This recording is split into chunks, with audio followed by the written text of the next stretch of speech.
Alright, we are now starting our progress towards the Yagluth fight. We will be using, once again, the Fenris set, both for the bonus in fists, as well as the movement speed, and the fire resistance. It's not as good as padded armor, however, it is still more than functional than what we need. Still using the wolf fur cape. However, we are also using our flesh rippers. Because we are past the mountain, and we will also be using bone mass because we are past bone mass. For Yagluth, you need the fulling totems. You need 5 of them. They are randomly found throughout the plains, in towers, and in fulling camps. I do apologize, I've got some hiccups. That will do for healing. I do believe Yagluth is over here. Here we are. So even though this is my Yagluth portal, it is in the mountains because I don't trust making bases in plains, in mistlands, or in the ashlands. Just because I personally don't really know how to make safe bases.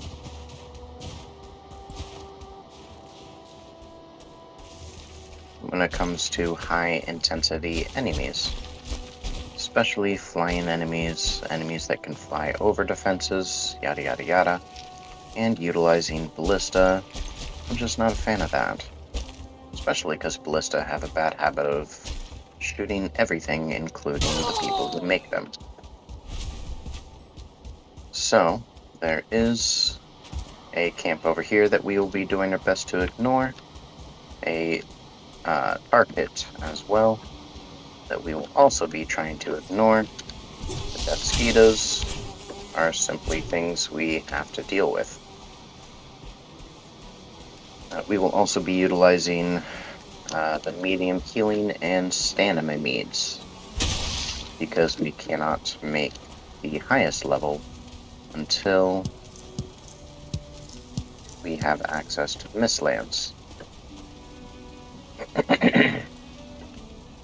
So now that we have the 5 totems placed, you have to offer the item at the mystical altar. Now, something important to note with Yagluth is that even if you have multiple instances of fire resistance, fire on its own just stacks. It will keep stacking, so even if you have resistance, it doesn't help a whole lot. And we will be going over tactics, we will be going over generally what he does. Very specifically, when he comes out, he crawls himself out of the ground, which gives you time to just keep smashing his face as much as possible. When he does this, he is summoning... Oh. He's doing that. Blue fire. There we go. When he does the roar, he summons meteors from the sky. Apparently not. Apparently it's been too long. There we go. That hand. Okay, so his left hand summons meteors. His right hand does the radial attack. Okay, I need to take care of these death skeeters before I focus fire on him.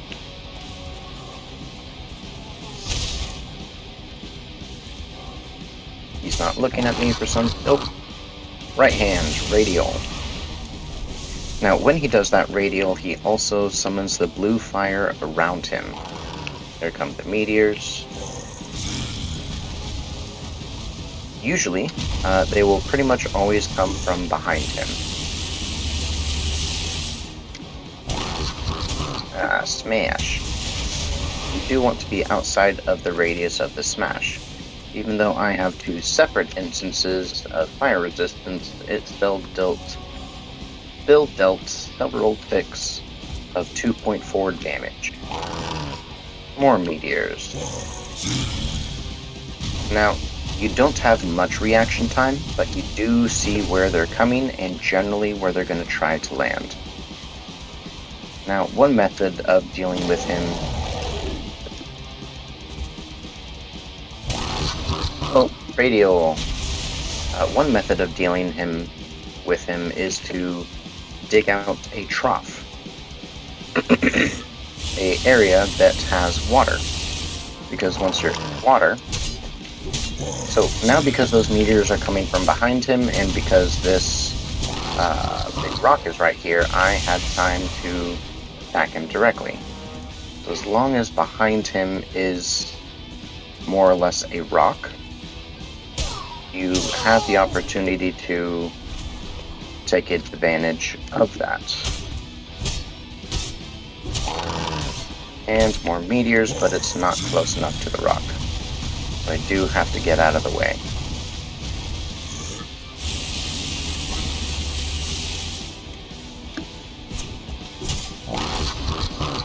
Yeah, and he only cares about proximity when he does the radial blast.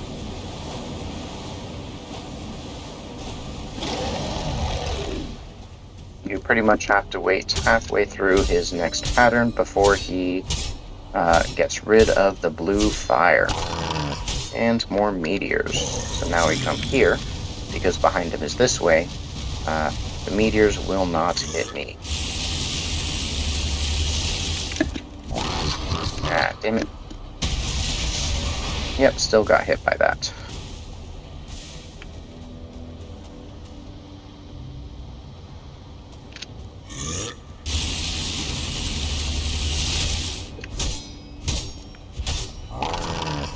There comes the meteors, so now we go here. Okay, that one's a skill issue. We took 20 impact damage. And too much fire in the meantime.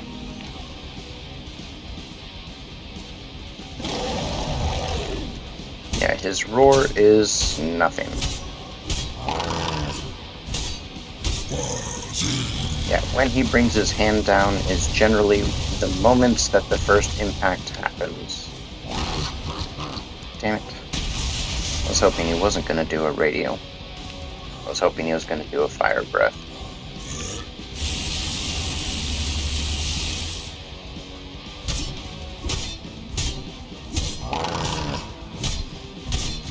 So if you're timing it with melee weapons, just make sure that you are in a safe place when the hand physically comes down.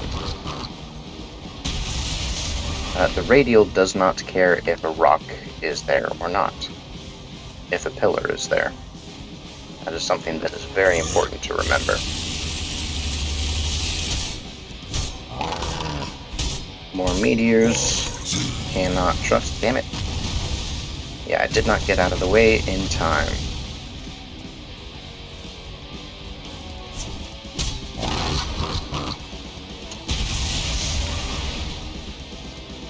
Once again, when you get close to him, you start to take fire damage, and the longer you're within that radius, the fire damage does stack.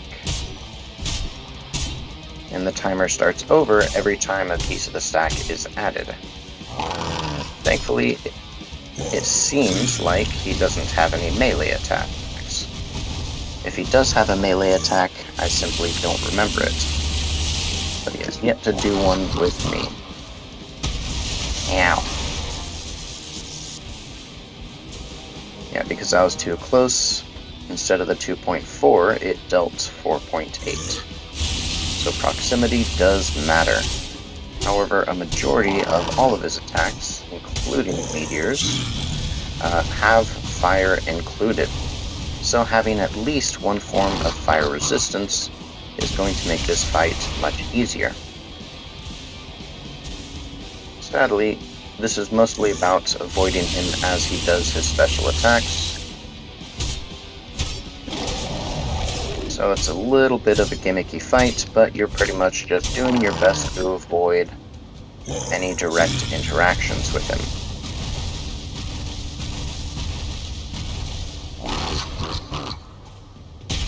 And there goes his radial, so now I cannot get close without invoking the fire damage.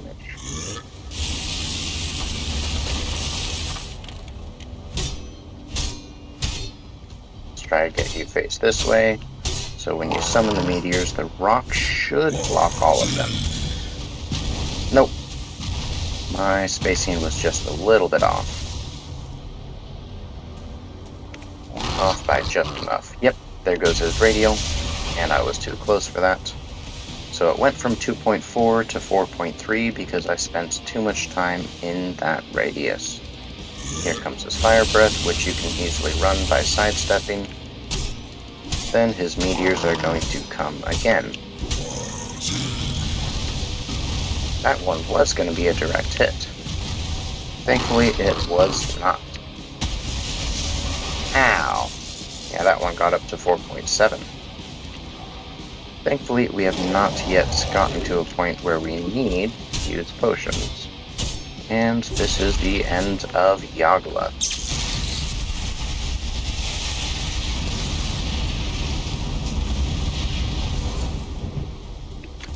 Yagluth gives you his trophy and the Torn Spirit. Torn Spirit allows you to collect wisps in the Mistland. And they become central for pretty much all the construction. Anyways, that is our guide on how to punch Yagluth to death. Thank you for watching, and we'll see you with the Queen next.